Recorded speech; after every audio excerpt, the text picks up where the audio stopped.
नमस्कार दोस्तों, आप सभी लोगों का सक्सेस 95 में स्वागत है। हम लोग सल्तनत काल पढ़ रहे हैं और सल्तनत काल में सबसे पहले गुलाम वंश, अब खिलजी वंश का अध्ययन कर रहे हैं। खिलजी वंश में जलालुद्दीन फिरोज शाह खिलजी के बारे में अध्ययन कर चुके हैं और आज शुरू करने जा रहे हैं अलाउद्दीन खिलजी।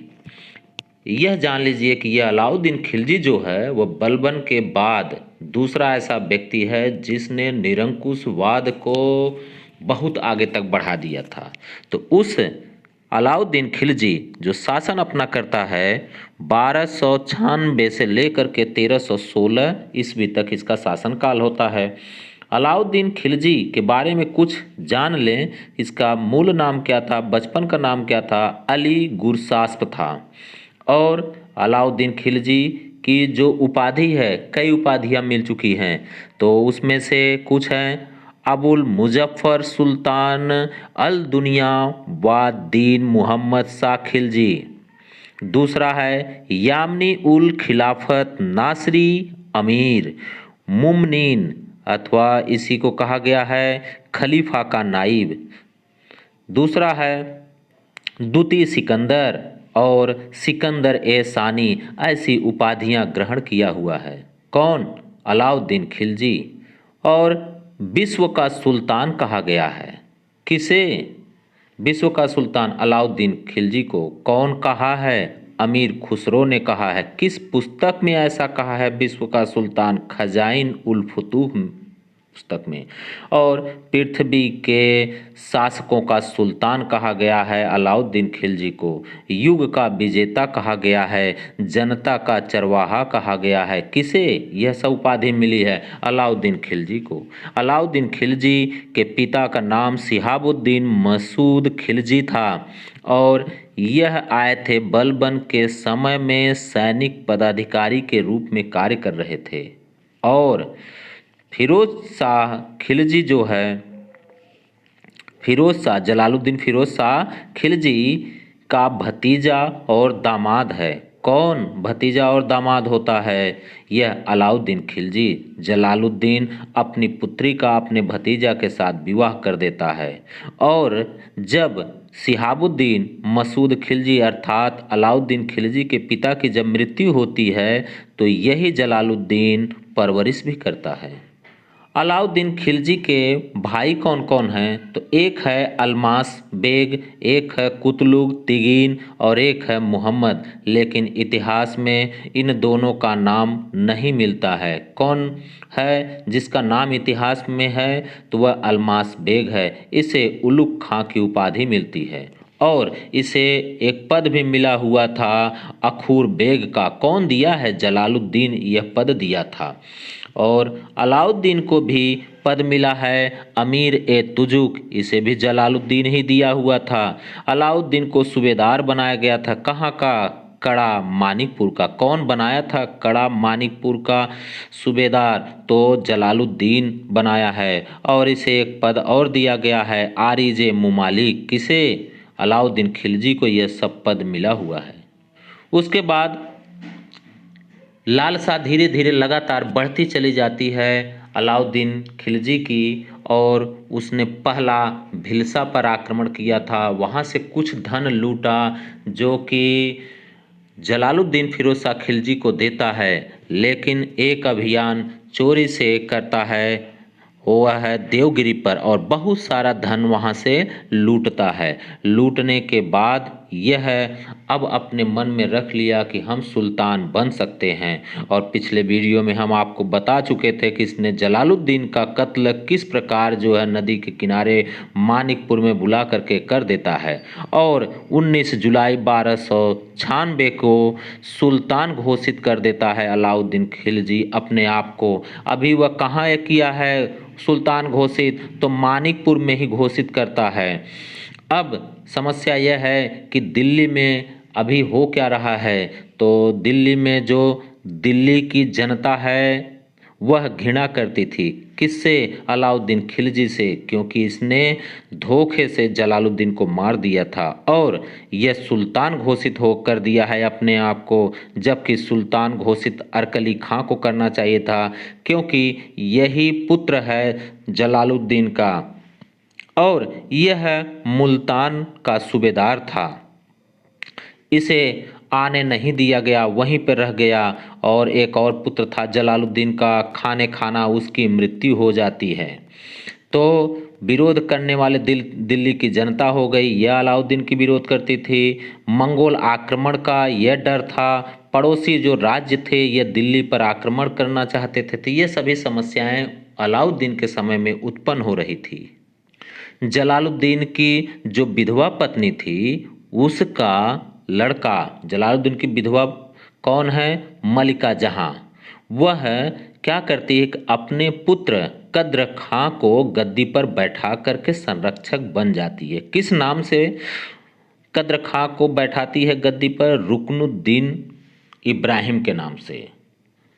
अलाउद्दीन खिलजी तो अभी कहाँ है? मानिकपुर में है। दिल्ली जगह खाली था, तुरंत मलिका जहां कद्र खां को रुकनुद्दीन के नाम से गद्दी पर बैठा करके संरक्षक बन जाती है। और यह समाचार मिलता है किसे? अर्कली खां को। अब अर्कली खां गुस्से में आ जाता है कि हमें सुल्तान बनना चाहिए था लेकिन हमें नहीं कहा गया है, अतः वह निर्णय यह लेता है कि अब हम मुल्तान में ही रहेंगे और वापस नहीं आएंगे दिल्ली में। तो इसी का फायदा अलाउद्दीन खिलजी ले लेता है कि अर्कली खां तो आएगा नहीं अब उसी समय अलाउद्दीन खिलजी ने क्या किया कि एक विशाल सेना लिया और बदायूं तथा बरन से होते हुए दिल्ली पर आक्रमण करने के लिए चल दिया। इधर रुकनुद्दीन भी अपनी सेना लेकर के लड़ाई करने निकल जाता है, दोनों के बीच में युद्ध होता है और रुकनुद्दीन की पराजय होती है। जब रुकनुद्दीन की पराजय हो जाती है तब अलाउद्दीन खिलजी बलबन के लाल महल में जाकर के सिंहासन पर बैठ जाता है। और वह कब तक सिंहासन पर लाल महल में बैठा रहता है? जब तक सीरी में 1000 सतून नामक महल तैयार नहीं हो जाता है। इसे 1000 खंभों वाला महल कहा गया है। जब यह बनकर तैयार हुआ तो अलाउद्दीन खिलजी इस 1000 सतून में आकर के बैठता है। अब जब सिंहासन पर बैठ जाता है तो दिल्ली की शासन व्यवस्था को चलाने के लिए अब नियम बनाने शुरू कर देता है। और कैसा बनाया नियम? मिली जुली सरकार जैसे बनती है उस तरह से बनाया। मिली जुली सरकार का मतलब कई लोगों का सत्ता में हस्तक्षेप होता है। जैसे जो उच्च पद पर पहले अमीर थे उनको शक्तियाँ कुछ दे दिया, जलालुद्दीन के जो अमीर थे उनको कुछ शक्तियाँ दे दिया और अलाउद्दीन के जो अधिकारी थे उनको भी कुछ शक्ति दे दिया। ऐसा क्यों किया? क्योंकि लोग नहीं चाहते थे कि अलाउद्दीन खिलजी सुल्तान बने, लेकिन इन लोगों को अच्छे पदों पर बैठा करके सबको अपनी तरफ मिला लेता है अलाउद्दीन खिलजी और बाकी लोगों को नए नए पद देता है। जैसे ख्वाजा खातिर को वजीर बना देता है, सदर जहां पर किसको बैठाता है? काजी सदरुद्दीन आरिफ को बैठा देता है। दीवाने इंसा का पद किसे देता है? उम्दतुल मुल्क आला दबीर को देता है। दिल्ली का दाद बक किसको बनाया जाता है? फखरुद्दीन कूची को बनाया जाता है। दिल्ली का कोतवाल कौन बनता है? नुसरत खां बनता है। सुरक्षा मंत्री कौन बन रहा है? जफर खां। यह सब अलाउद्दीन खिलजी इन लोगों को नए नए पद पर नियुक्त करता है। कड़ा और अवध का जो सूबेदार है वह अलाउल मुल्क को बनाया जाता है। किसके द्वारा बनाया गया है? अलाउद्दीन खिलजी के द्वारा। फिर अब शासन व्यवस्था में जब नियुक्ति कर देता है तो राजत्व सिद्धांत किस तरह से चलता है? तो अलाउद्दीन खिलजी का सिद्धांत निरंकुशता पर आधारित है और निरंकुशता पर जो आधारित बनाया गया उसमें 3 नियम लगाता है। एक तो शासन की निरंकुशता है और दूसरा कि धर्म और राजनीति को पृथक करण कर देता है, अलग अलग धर्म अलग रखता है और राजनीति को अलग, और साम्राज्यवाद की यह व्यवस्था करता है। अमीर खुसरो यह सब व्यवस्था देखने के बाद कहता है कि जैसे सूर्य की किरण रूपी जो तलवार है वह सुबह पूर्व से निकलती है और पश्चिम में जाते हुए अपने प्रकाश की तलवार से प्रकाशित करते हुए चली जाती है, उसी तरह से अलाउद्दीन भी ऐसा शासक है जिसने तलवार के बल पर ही विजय प्राप्त कर रहा है। और जिस तरह से बलबन निरंकुशता को पालन कर रहा था, निरंकुशता को बढ़ावा दिया था, उसी तरह से अलाउद्दीन भी उसी निरंकुशता को और बलवान बना देता है, उसी निरंकुशता के और अधिक बलवान बना देता है। अलाउद्दीन कहता है कि न तो मैं ईश्वर को मानूंगा, न ही जनता को, न ही उलेमा जो धार्मिक संत थे उनको, न ही वहाँ के अमीर जो सामंत थे उन लोगों किसी को वह नहीं मानता है। वह केवल एक चीज़ कहता है अलाउद्दीन खिलजी कि सत्ता का जो स्रोत है वह शक्ति में निहित होता है और किसी में शक्ति नहीं होती है। अलाउद्दीन खिलजी का मानना है कि वह ऐसा प्रथम सुल्तान था जो धर्म को और राजनीति को दोनों को अलग रखता है, और वह नाम मात्र का किसको मानता है? खलीफा को। अभी अलाउद्दीन खिलजी से पहले जितने लोग थे सब लालायित होते थे कि हमें खलीफा के तरफ से कुछ पदवी मिल जाए, खलीफा उनको प्रमाणित कर दे, लेकिन अलाउद्दीन खिलजी खलीफा को बिल्कुल नहीं मानता है। वह खलीफा के अनुसार कोई कार्य भी नहीं करता है।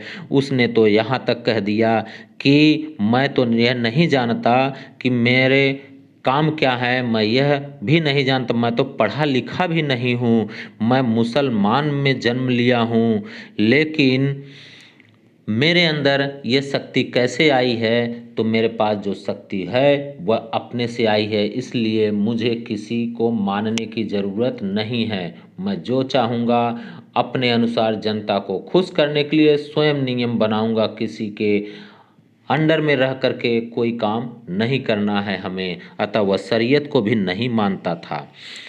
और बर्नी ने कहा यह सब देखने के बाद कि अलाउद्दीन खिलजी यहाँ तक उसका मन हो गया था कि नए धर्म की स्थापना कर चुका था, कि नया धर्म हमको स्थापित करना है, हमें विश्व विजेता बनना है। किसकी तरह से? सिकंदर की तरह से, और द्वितीय सिकंदर की उपाधि भी धारण करता है। यह सिकंदर वही सिकंदर जो चंद्रगुप्त मौर्य के समय में पूरे विश्व को हराता हुए भारत में प्रवेश करता है।